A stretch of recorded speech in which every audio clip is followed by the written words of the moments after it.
Many problems that human beings are suffering is simply because we have lost that awareness as to how to be in sync with the many forces.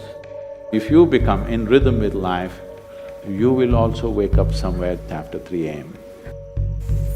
At that time, if you sit up and do whatever process you have been initiated for, it will bear maximum fruit.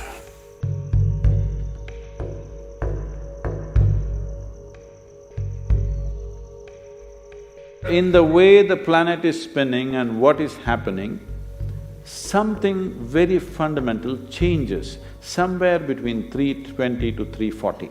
This is called Brahma Muhurtam.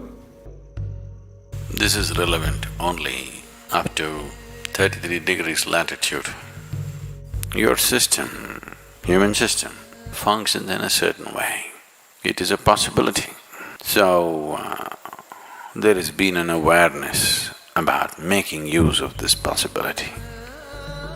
Your life is a product of many things that we call as the universe, many things that we call as existence.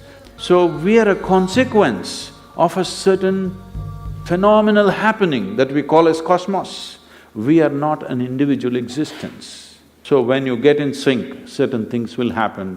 You know, there's a cicadas in where we are in Tennessee, the US ashram, they wake up once in 17 years. Can you beat it? They know it is 17 years and they come awake and they breathe and they go back to sleep.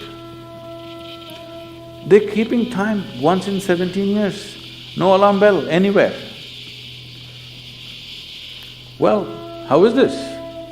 I'm saying they're in sync with nature. We have lost sync within nature and we think that is our nature. No. All the many ailments, many problems that human beings are suffering is simply because we have lost that awareness as to how to be in sync with the many forces which are making us who we are.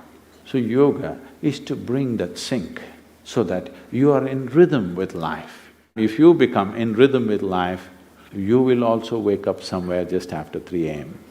If you're conscious, suddenly a certain spark of aliveness will happen within you. Even if you're in deep sleep, you will come awake. This must happen to you. This means you're falling in sync with it. You're falling in sync with life. So what should I do? Should I meditate? Should I do a kriya? Doesn't matter what. You must do a process for which you have been initiated for. Because initiation means you were not just taught a practice, it was introduced into your system, it was implanted in your system. So whatever, if there is a life seed within you, if you're awake at Brahma Muhurtam and sit for whatever that practice is, it bears maximum fruit because of the way the planet is behaving in relation to your system. If you become aware in a certain way, a certain level of awareness is achieved within you, you will see, you will simply know when that time is. If you go to bed at the right time, you don't have to look at your watch. You will always know when it is 3:40 because the body will behave in a different way.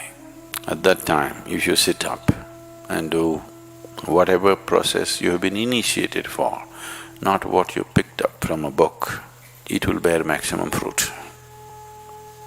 The seed will get the necessary support at that time for it to sprout or spurt up more rapidly than at other times. This is only for the initiated. If you are not initiated, you're a book yogi, then 3:40, 6:40, 7:40, not so much of a difference. Sandhya kalas are more important for such people.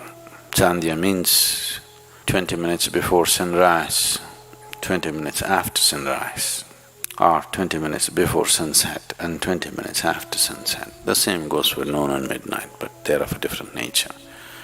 So these two twilights are better for the uninitiated. 3:40 is good for those who've been powerfully initiated.